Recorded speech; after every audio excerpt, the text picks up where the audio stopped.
All right. We are live on YouTube. Happy Sunday Live, Gordana. How are you?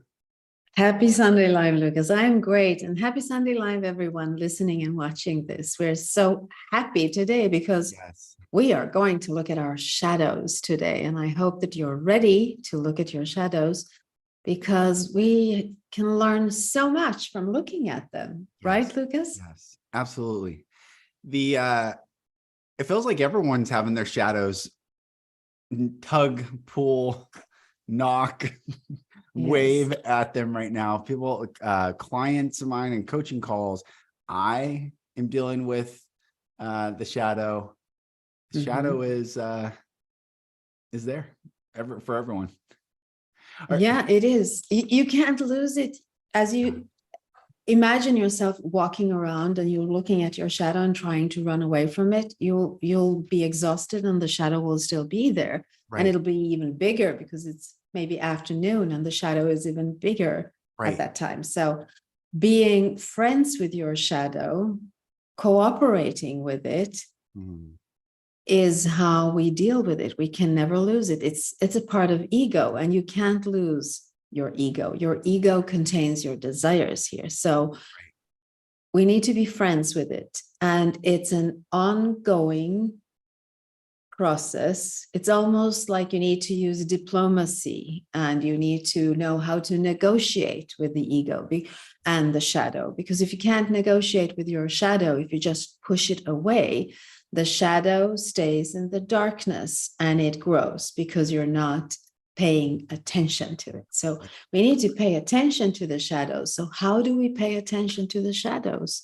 How do you pay attention to your shadow, Lucas? Well, the shadow pays attention to me, I feel like. Yeah. It pokes you. Yeah, totally. I'm like, not hard to pay attention to it. No. How I really paid when the shadow comes knocking and I feel like it knocks, or I'll see it or I'll feel it, and it usually comes in the form of feeling, then I really have to sit and wonder, why is, like, what is it? Why is it? I always am asking questions: who, what, when, where, why, so what? And it is, when the shadow comes knocking, it always has something to do with out of alignment inside me.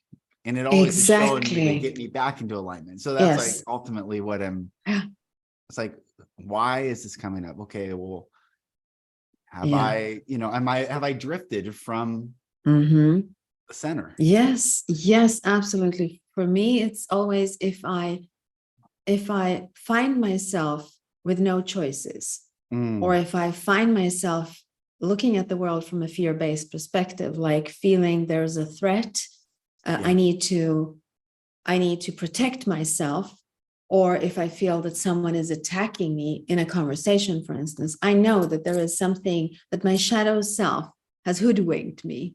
Yes.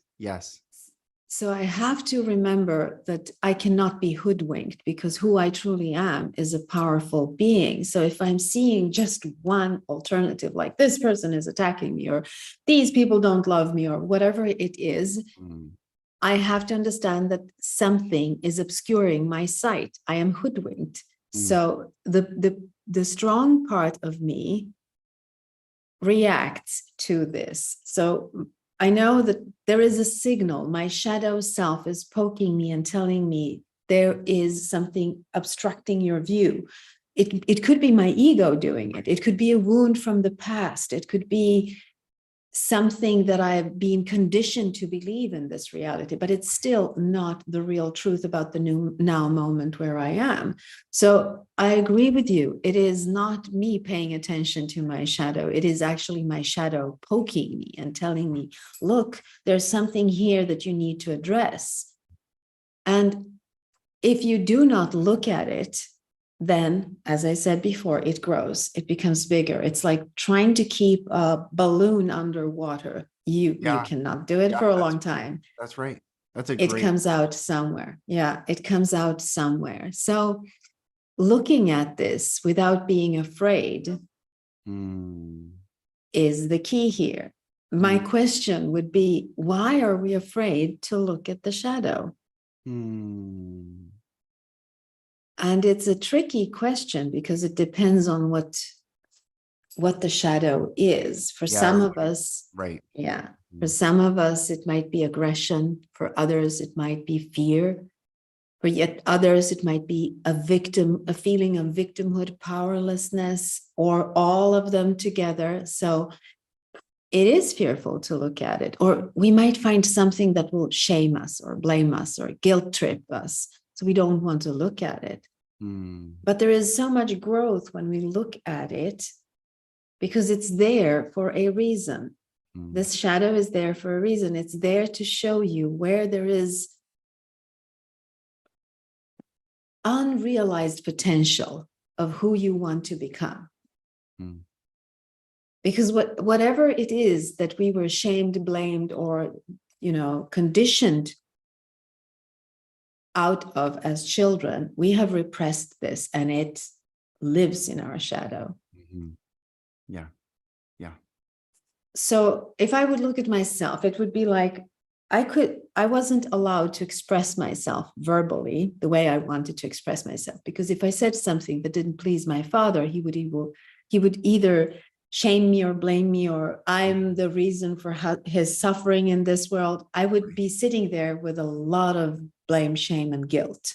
Right. So I learned how to deal with it and never use it. This is potential. This is creative potential that is being repressed downwards. So just because he didn't accept the way I looked at reality, it went against his belief systems or his culture or whatever it was, his mind, his psychology, his persona. I had to deal with it. I had to hold it and I had to repress it. So later on in life, it might be that my shadow actually contains my creativity. My shadow contains my way of looking at reality and a part of who I am and my expression of reality without harming anyone else. Right. That's because it was just about his ideas, not about my ideas in the world. So it's not always that your shadow will contain something that will hurt others. It might contain something that you have repressed because a parent or a friend in quotation mark, a teacher would tell you or guilt trip you over and say, this is not appropriate, or you're not supposed to say this, because of their beliefs, not of what is morally right or wrong. So looking at the shadow is really important, but it feels scary. Why is it scary for you to look at your shadow? Or is it scary? It might not be. I don't know. For me, it was scary. I don't know if it's, when my shadow pops up, it makes me angry. Because it's, I had this long conversation with my brother yesterday. On the outside, people perceive me, just from feedback that I've gotten from people, like, I didn't know, oh, I watched your TED Talk, or I never knew. They thought they knew me and they didn't know me. And I was like, well, I had to put this facade out into the world to keep myself safe. And not that it's disingenuous. It's just, you never saw anything but the smile. You never saw anything but the happiness, because that's how I survived in my life. But ultimately, I was talking to my brother last night, and this week, I mean, I've had objectively and subjectively, I've had a really hard life and a lot of pain and a lot of suffering throughout my life. And I came to this place, and we talked about this earlier this week. I came to this place like, God, do you even love me? Like, yes, I am blessed. Yes, I have so much goodness and beauty, and my children, I look at my children and it's like heaven, and it is so pure and blissful. And yet I turn away and it feels like hell in this split second. And so I've been really wrestling with the shadow all week, and it comes this. And so, no, I don't feel afraid. I feel real angry, and I get really, really angry, and have some real drag out fights with God in my view, and just letting it rip on him. And I came to this realization last night, and it was interesting that I have always and this is an absolute statement, I have always sought some form of father over me that would just love me, just not take anything from me, not want anything from me, not manipulate anything from me, just be there, just to give. So I didn't have that in the form of my biological father. And then I drew all these abusive men in my life in the business community that would take and manipulate, and I would keep giving, and they would, and I was talking to my brother, like, I've done so much for free for people. I like, because and not because they asked, I just love it. Like, I want to bless them and I do stuff. But then when I started saying, hey, I can't do anything more for free, people are like, oh, you know, you're selfish, or all these things. And I'm like, man, and I saw people's true colors. So I was talking to my brother about this journey. And I think I came to the realization, and this is getting to the shadow, I've come to the realization that perhaps my role in this world will never be to experience that above me, which I crave. I don't know if crave, desire, want would be nice to have. I think it would feel good. Okay. And last night I came to this settling on it, wrestling with the shadow by myself, being like, okay, then if I never have that, maybe my role is to teach everyone that I come in contact with that which I do not have. Meaning, I will teach the unconditional love to the world. And how could I teach it unless I didn't get it? I don't know if this makes any sense, but this has been like the big shadow wrestle that I've been dealing with. Is like, perhaps wisdom comes to us in the form of wisdom when we don't have that which we think we would want. That makes sense. I don't know. Of course. Yeah, of course it does. What I'm hearing here is that the shadow is actually victimhood, because there is no one else to trust but yourself. There is no one else but you. But that is the real truth about this reality. It really is, right? I know. It's like what the shadow is showing you is that you have to give. You have to allow unconditional love through you in order to feel unconditional love. You can't get it from the outside. It can only come through you into this world, which means that you have to become that father in your own life. You have to become your own father. Yes. You have to father yourself and mother yourself. I have the same realization. I'm a little bit older than you, and I think it comes around 40 when you start thinking, what the heck? There is no one else out there. It's only me. I will never have a mother. I will never have a father. Why is this? And that creates balance in your life. Like if you had some kind of order when you think, okay, I will meet someone, my other half will fulfill me, I will feel whole. And then you meet someone and you feel whole for a while because it's beautiful and nice, but then you start evolving, and the universe will never lie to you. It won't say, yeah, you are whole only when you have someone else beside you. You start seeing flaws in the other person, and you grow together with the other person, but you grow as two human beings, not as one. You start thinking again, so I'm alone. I have no father. I have no mother. What is this? Why am I alone in this? I love this person. I have a child. You have children. You have a family. Everything is beautiful. But within you, the order that was there before and the dream of becoming whole together with someone else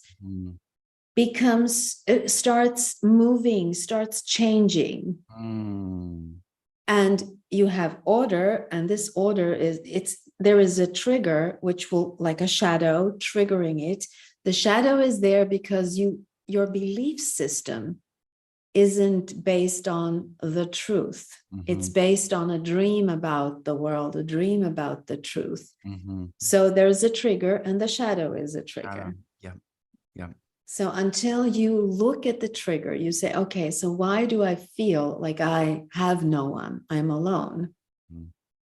That's the trigger in it. And you have to let go of all the beliefs, of all the pride that you have in what you have become or who you are at that moment, because you are in transition.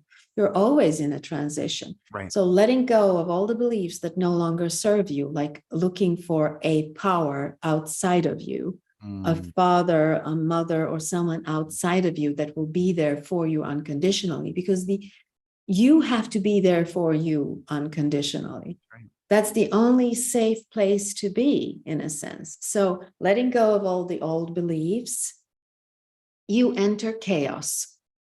When you let go of all the beliefs, you let go of all the identification, and ego will perceive it as chaos. Yeah. And in that chaos, you start speaking to the ego. You start speaking to the shadow, asking, what is it that I need to learn here? And the shadow will show you, well, you need to understand your power. You need to understand who you are in this world. And you need to understand that you are a father. You have children. You need to harness the unconditional love, allow it to come through you, and own that unconditional love in order to give it to your children. That's right. Letting go that you never got it.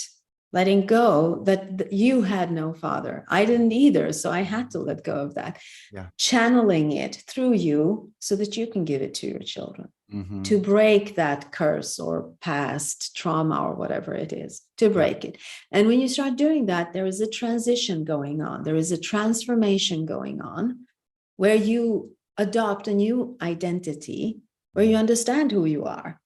And then a new order appears. And you can live a little bit more peaceful in that new order. And then comes a new trigger. And this is the cycle of it all. This is why we say life is a struggle. Yes, but with big pauses in the struggle where you actually enjoy the transformation from one state of being into another state of being. And that is why the shadow is so important. If we didn't have a shadow, it would be a flat line, and that's no good. Yeah. We all know what that means. That means that we're not alive. We're actually not. And when you don't look at your shadow, you are actually not living, because we are supposed to go through these cycles where there is order, then there is chaos, then there is new order, and then chaos again. It would be alchemy, like transforming, transmuting one form into another form. Or one element into another element. This is what happens when we understand what is the shadow. The shadow is I can't say it's a light bringer, because it's not really, but it comes, it's a Buddha in disguise. It will show you where you need to look, where you need to change, transform something. It's painful. I'm not saying that it's not, because it is painful. And we're all going through minor and bigger pains in this reality. But it's there.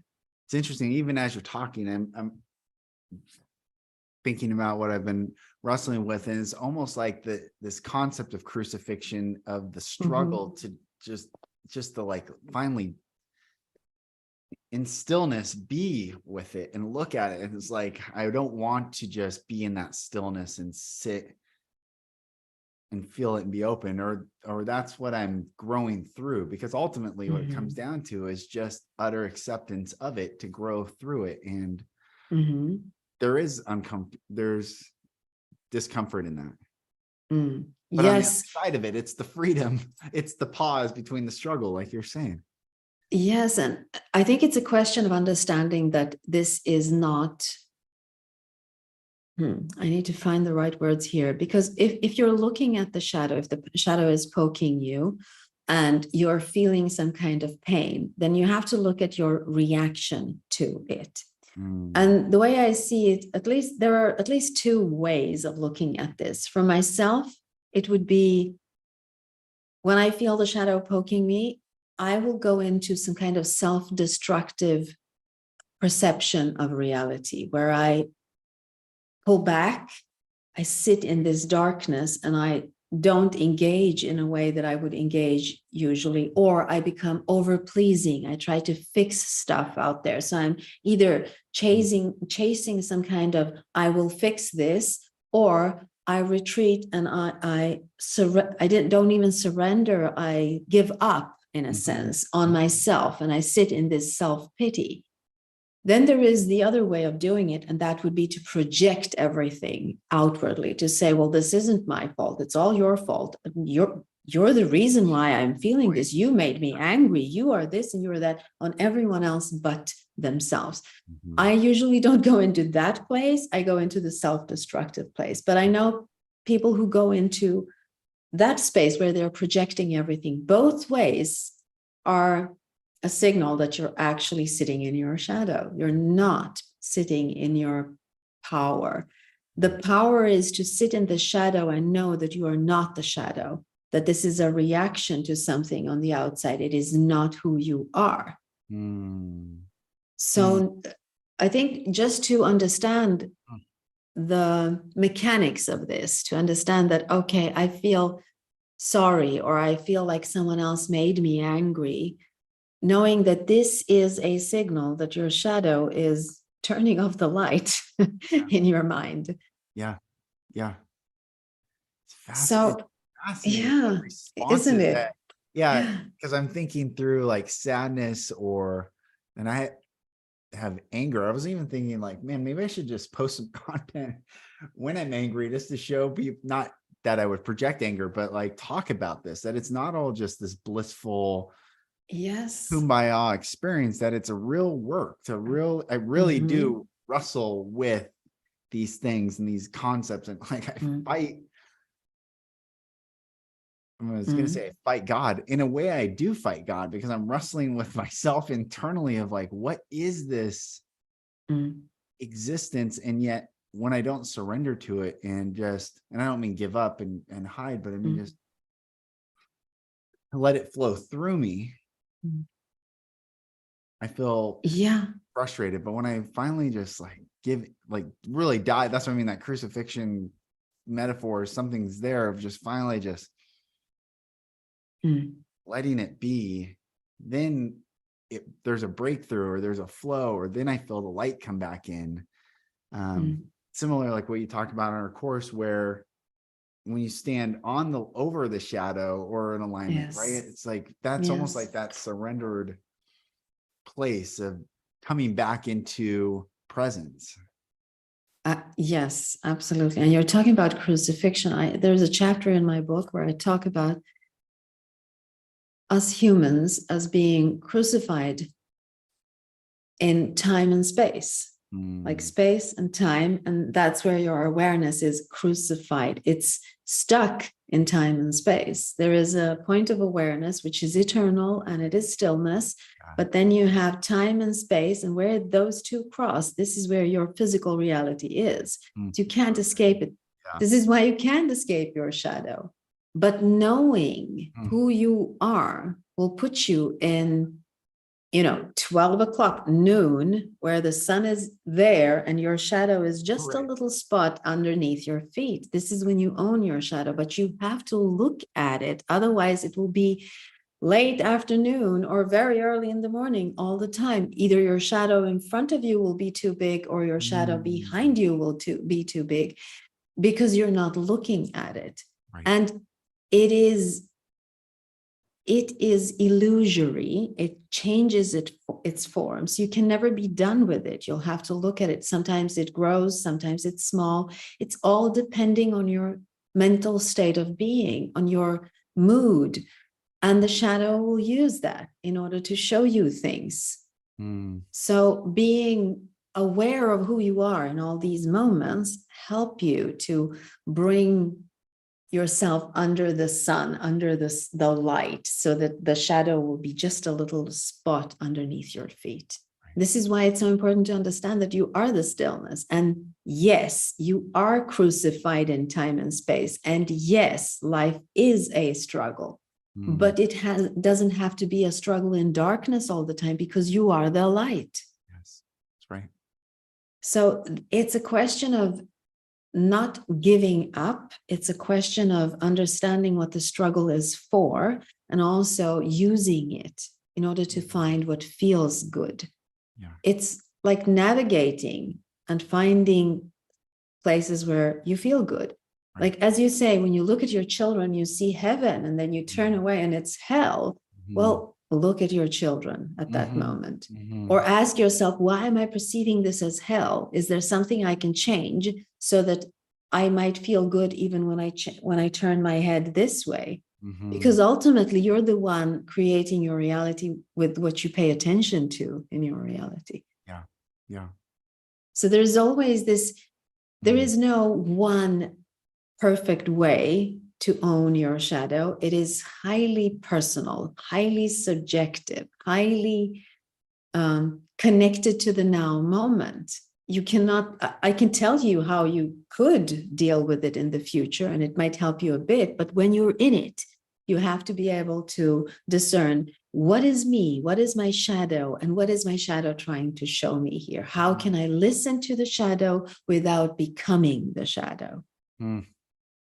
Listening to it, asking questions. Right. Why am I perceiving it this way? You know, like, why am I? I'll tell you, I'll tell a story about myself. When I was a child, I had two brothers, and one of my brothers, he was always in trouble. So I had to help him all the time. And I was 10, 11, 12 years old. I didn't know how to help him. I just got really angry at people who bullied him. So I didn't even allow them to speak. I would run and I would hit as hard as I could and then run away with my brother, like running really fast away from it. This was my way of creating solutions. I thought they were solutions. I was so angry and I hit, and I was grounded all the time because of this. My father would tell me, this is not a way for a girl to be. You should be sweet and kind, and you are not supposed to hit other people. I was hitting boys that were much older than me because they were the ones that were bullying my brother. Anyways, I was conditioned out of this anger or this aggression that I had in me because I was a girl. I wasn't allowed to do this. And I learned how to behave as a girl. So I would try to meddle. I would try to do it as a girl should do it. But I had to repress all that anger. And when I later on in life, this made me feel angry very often without allowing that anger to come out. So when I started looking at that shadow, the anger in me, I would ask, why am I so angry here? Well, I am angry when I see injustice. I am angry, but I am not allowed to hit. So I need to hold on to it. Finding new ways to express this anger is a way for me to deal with my shadow. So I found new ways. I would start writing, or I would say things because I felt safe that I could say things. I would say, there is injustice here. I would point at injustice and say, this isn't okay. It took me years to get to that place where I dared to do that. Now I know why I had this shadow and why this shadow of aggression followed me, because today I will not stand injustice. I would speak it wherever it is. I will point at it and I will say, this is injustice. Yes. Yes. But that's how you own this shadow. If I would have repressed this anger, I wouldn't be able to see the injustice and I wouldn't have courage, because anger is connected to courage. And if you repress anger, then you're not able to express courage in this world. That's so good. That is so good. Yeah. So you need to find ways that where you do not hurt other people, but yet use that anger, because the anger, for me, the anger is a signal that I know that there is an injustice going on here, and I need to correct it, or I need to stop it, or whatever the need is.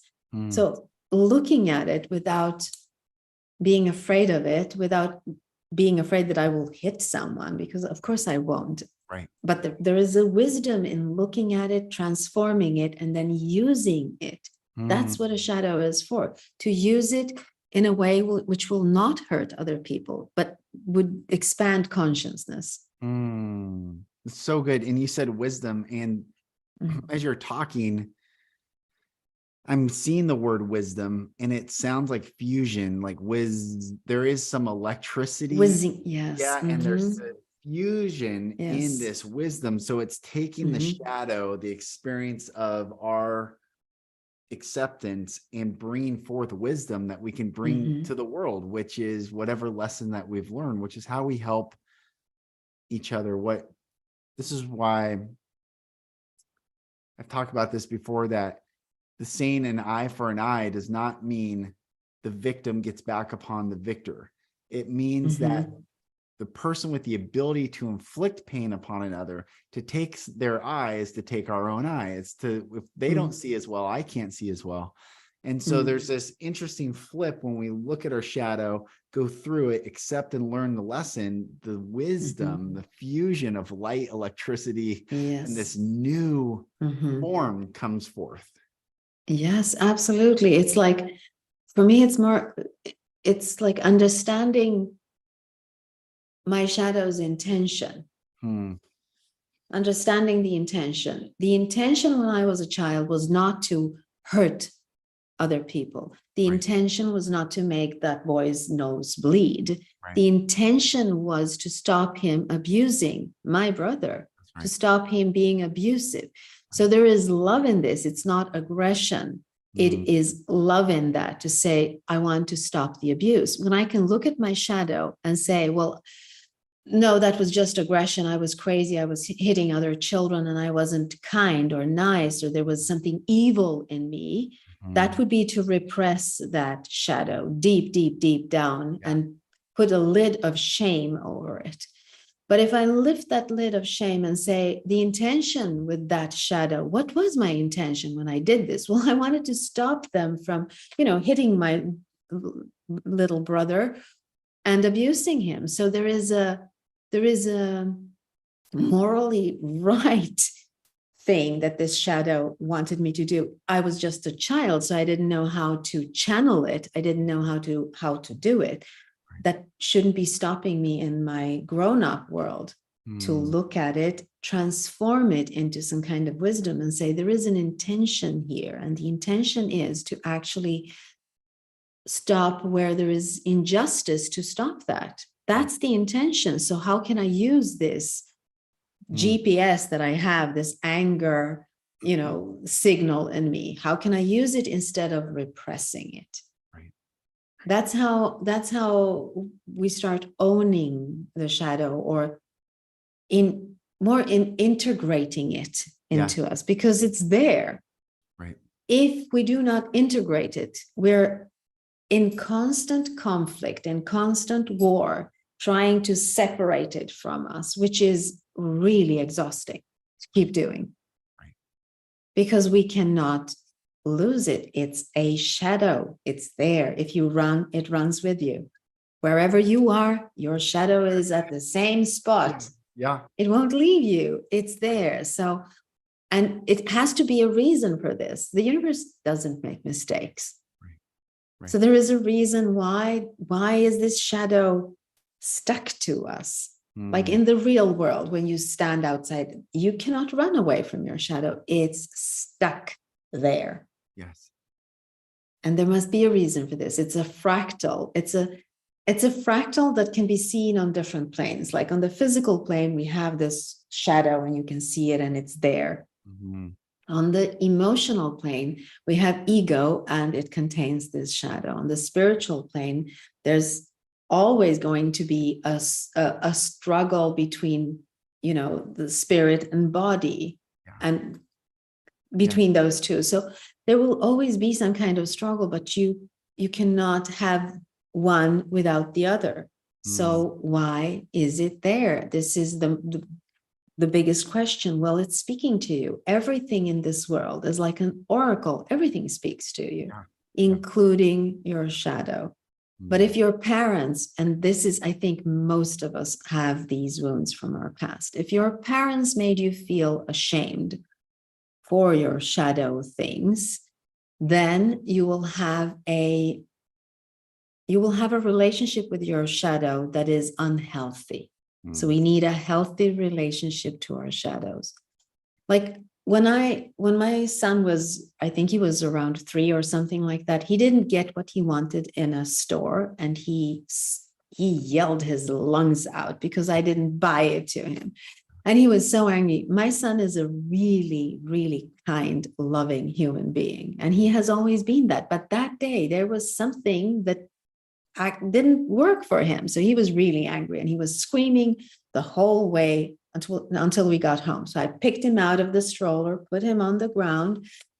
And he was so angry at me that he lifted his hand and wanted to hit me. He has never done this either before or after that. But that was the moment where he wanted to use violence to, solve the problem.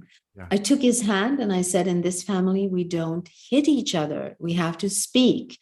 And so he looked at me and he said, Hubert doesn't love mommy. And then he ran off like this.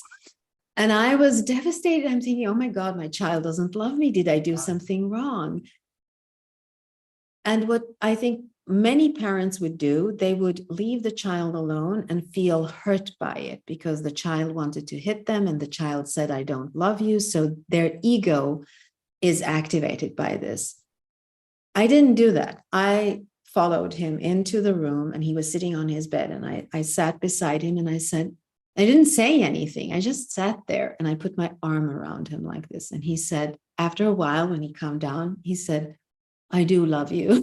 And I said, I love you too, but we have to talk about this. And he put his head on my shoulder and this is how we solved the thing.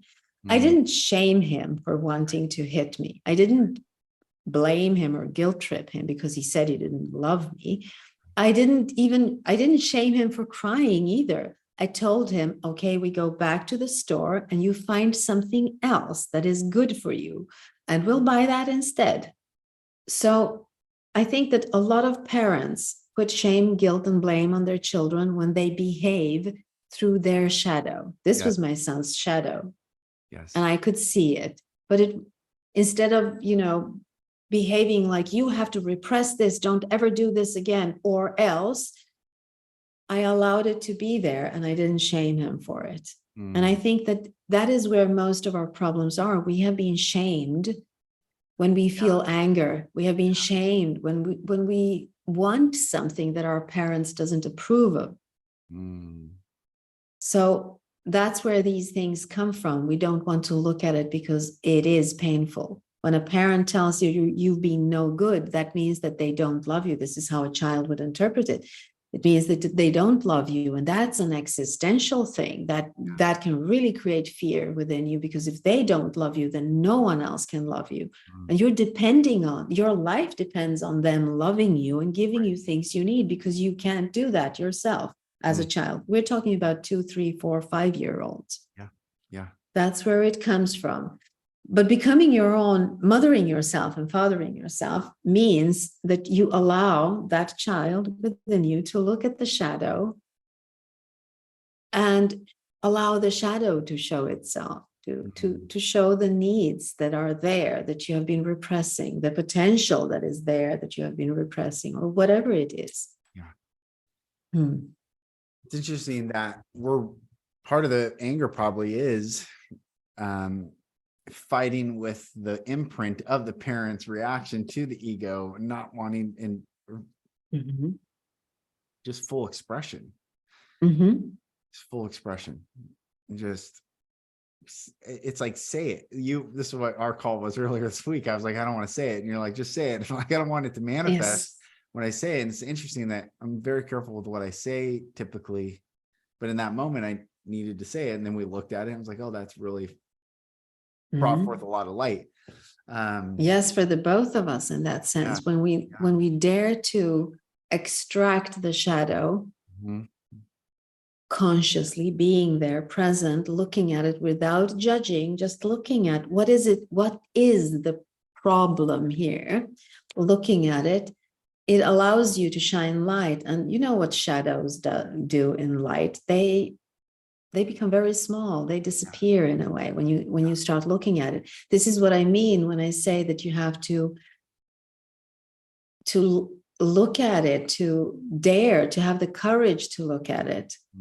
If you don't look at it, it stays in the darkness and it lures in the darkness. It waits and then it attacks when it needs to do that, because it's a way to say, release me from this darkness.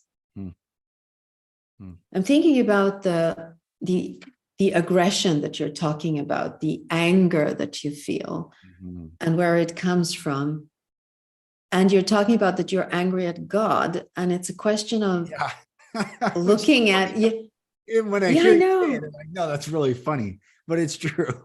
Yeah, I think it's what your shadow wants to show you there is to explore the concept of God, how you are describing God to yourself, what you are expecting of God, because it's your expectations that are not being fulfilled that makes you angry. So what is it that you're expecting of God? Maybe you need to lower your expectations, or to expand them, or to see it from a different perspective, because it's too narrow. Or let it die, meaning like dissolve into the light, and it takes no more form. It is such a but that would be the truth of it, because it cannot have a form. Right, it can't have a form. If it has a form, it's not God anymore. I was talking to Lauren yesterday, just that there's all these camps, and all these camps say don't talk like and which is what a cult is. Culture, we all have culture. Every country has a culture, every business has a culture, and culture, the root word of culture is cult. So there's good cults and there's bad cults, perhaps, but ultimately any culture is a derivative of a cult, and a cult is an acceptance of a language set that turns into a belief structure, that if you deviate from the language set, you are no longer part of the culture, part of the cult. And there's militant cultures, and there's laissez-faire. Religious, yes. Religious cultures. And my frustration lately, and this is why you and I have such a beautiful friendship, is where I go to want to talk to other people about concepts or ideas, or this concept of God, and then I intersect with their culture, which I understand their culture because I was in it, but I don't want to talk like that because it's so limiting. I want to like almost like this giant invitation for everyone to come out of their cultures and let us sit and let us talk and let us look and let us grow and dissolve into some beautiful experience of love and understanding and all this. And so when I experience the wall of these cultures, then I feel again alone and isolated. And, okay, I get, yes. And I go back to God and angry at God, like, where are you? What is this? It's a fascinating concept. But isn't it funny how you, when you experience the wall, you become angry because you can't be a part of it, and yet you don't want to be a part of it. Right. Like it's a paradox. I feel judged by it. It's so interesting. Yes. So interesting. Yes. And that's, again, it is the shadow feeling the judgment of others, because who you truly are cannot be judged by anyone, right? So your shadow is telling you that, it's too much ego in this. These are not your people. This tribe doesn't enjoy your vibe. Yeah. You don't need to be there. It's like, it takes some time to understand it. And this is when you're hoodwinked, because you want to be a part of something, but then you don't know, you can't find the group. Now, we are a part of something. The people that are watching this are a part of something, or the same thing. And I don't want to say we haven't defined what that is. Right. And that is a great thing, not to define what it is, because as soon as you define it, it becomes a culture, which in its perversion can become a cult. Yes. So this is why you need to be open and have the courage to explore what is unknown. And in the unknown, your shadow lives. It is in your subconscious mind, and it is there. Yeah. So as soon as you're falling into some kind of form or some kind of culture, your shadow will be there looking, and it will wake you up sometimes. It will it will give you pain because you can't be a part of that culture, even though you don't want to be a part of that culture. It might be the inner child that wants to belong to something, looking for that father figure somewhere, or someone that will say, Lucas, you're a bright human being. You need someone external to, you are a bright human being. I'm telling you this. That's right. So, but it's a question of understanding that you are whatever it is that you're seeking, that is what you are. So you're seeking this father figure, and that is what you are in yourself. That's what I saw last night. That's what I mean. Yes. Like essentially the wisdom is to not have it, to seek it, to understand that I am that, to give that to my children, to the world, of like, because there is a fatherless, we have a spell placed upon all of humanity of the fatherless child, the brokenness between unconditional masculine container to say, explore, I have you, and this manipulative forms or whatever it is, or soft forms, or it doesn't matter, that I'm learning that maybe I am here to go through this, like the chrysalis, dissolve into goo, become formless, to come out and be like, holy cow, like, I get it. I get it. But anyway, I don't know. Yeah, the goo is the chaos I was talking about. You have order. So there is an order, you know that, okay, I am Lucas, I am Gordana, there is order. I have an identity and it is fixed, and I like my identity and you like your identity. But then our shadow starts poking and our identity is threatened and chaos is there, because there is something in the identity that needs to be looked at, that needs to be adjusted, that needs to be, you're on a path and I am on the same path. We want to grow in consciousness and we want to learn new things. Well, you can't learn new things unless you're willing to go through that goo, because that's where the transformation is. So letting go of the things, like letting go of the concept of God, not letting go of God, because that is not what you're doing, but the concept or the idea of what God is supposed to do for you. For me, it's letting go of the idea of who I think that I am. It's the same thing, like being in a transformational form all the time, enjoying that there is a center, enjoying that we do have an identity here, but not allowing that to become too rigid, to be more playful in our exploration of the world. Even when we encounter these obstacles, like people who are not validating you, who are not giving you what you want from them, they're not supposed to do that. They're supposed to poke your shadow so that you can see through the illusion. But here's the thing. A lot of people say, like, well, you don't need any validation. I say that too. I tweet it and I say the only validation you need is your own. Why I say this is because if you're not getting any validation from the outside, and I've been in a place like that, and so have you, then the only place where you truly can find it anytime you want is within. So you don't become dependent on the validation on the outside. That being said, we all need some kind of inspiration and validation from the outside. This is why we are social animals. We want to be together. We want to share this perspective of the creation that we are doing together here. So we need to validate each other's perspectives. We need to validate each other's efforts, actions, thoughts, words. We need there has to be some validation from the outside. Otherwise, we live in some kind of vacuum or some kind of bubble where we are not interacting with anyone else. So saying that you don't need any validation from the outside is not true. You do need that. But if you're not getting it, inside is the place where you most certainly can get it, always, anytime, if you know how to connect to that. So understanding that, and I do understand the need for validation on the outside. And then a wall comes up and you're not validated, you're actually judged and criticized. Well, that's a signal, not your tribe. Not your tribe, an illusion. And the shadow is showing you that.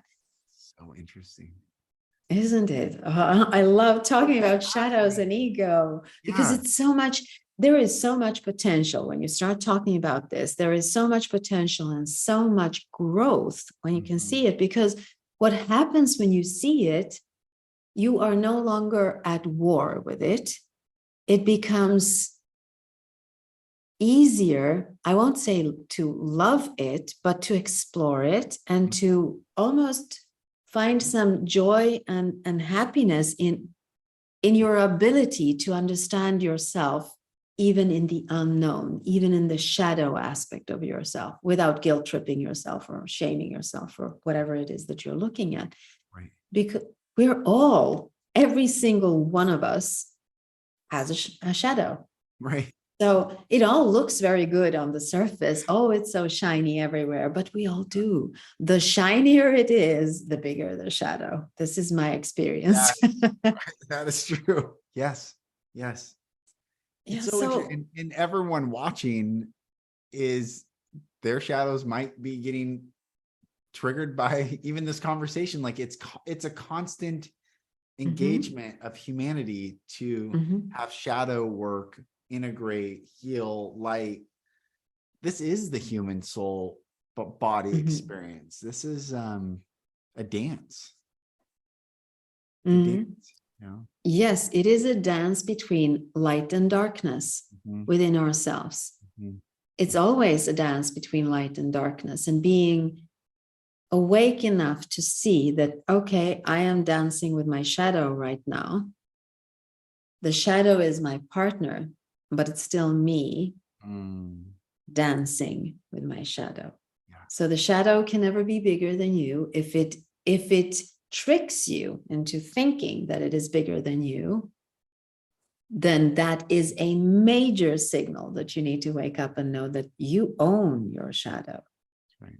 That's right. It can never own you. It's an illusion if it thinks so. I mean, the worst kind of shadow possession would be when you are in, say that you're addicted to something and you cannot let go of that addiction. You would feel it like a shadow. One of my brothers who was addicted many years ago, he would describe his addiction as a dark shadow presence, like a demon shadow presence on his back, holding him like this, not allowing him to do anything. And he would never be able to see his own power. He would always be under the shadow. And as soon as he got free from his addictions, he knows that this shadow is there all the time, but it's so small. It's like a little backpack. So he is in control of it. It is not controlling him. He can do this without the shadow trying to hold him. And he understands that it is an illusion. But it can feel very, very real when you're in the midst of it. If it feels like that, it is an illusion and there is light and you are that light. Beautiful conversation today. I feel I love shadows and ego, and this is so much potential in talking about this. Yeah, this is beautiful. And I'm glad we get to talk about this stuff. I hope everyone doesn't, I hope this blesses everyone watching, that you're not alone in whatever you're dealing with, that we're all dealing with this. This is the human experience. And ultimately it is beautiful. It's like kintsugi. It's beautiful. Ultimately, the brokenness and the rebuilding constant. And there's always a breaking and a rebuilding, with this golden fused light and beauty and love. And it's like at the end of this, the beauty is the process of the form, not the form necessarily itself. Yes, without a doubt. Like we were talking about transformation, and I was talking about alchemical transformation almost. Well, this is literally to transform any metal into gold. Yeah. And the gold, you use it to fuse the parts together again. So it becomes more beautiful than it was before. And it becomes more valuable than it was before because you've added gold to it. And if you fight it, you will never fuse the parts together. Right. The fusion and the gold comes from looking at the shadow, seeing it, understanding that there's nothing to be ashamed of here because we all have this shadow, and the shadow is there to poke you and tell you some things needs to be worked with here. Yes. Either you're projecting or you're self-destructing. It's still nothing that you should be doing here, and your shadow will show you that. As soon as you feel that you're pulling back or projecting outwardly, shadow is speaking through you. It's beautiful. From the fusion comes the wisdom, and both that fusion Yes. Yes. The sound is there. Yeah, it sounds the same. It's fascinating. Isn't This is it? really Yes, good. it is. This is really good. Thank you. Thanks for this beautiful conversation. And thank you everyone for listening. Yes. Beautiful. Thank you for being with us this Sunday and for being willing to look at your shadows today. Yes. Yes. And we'll see you next Sunday. And if you have not yet gone to our website, undoyourpast.com, make sure you do that. Sign up for the course launch that is coming very soon. And we send you all love. Yes, we do.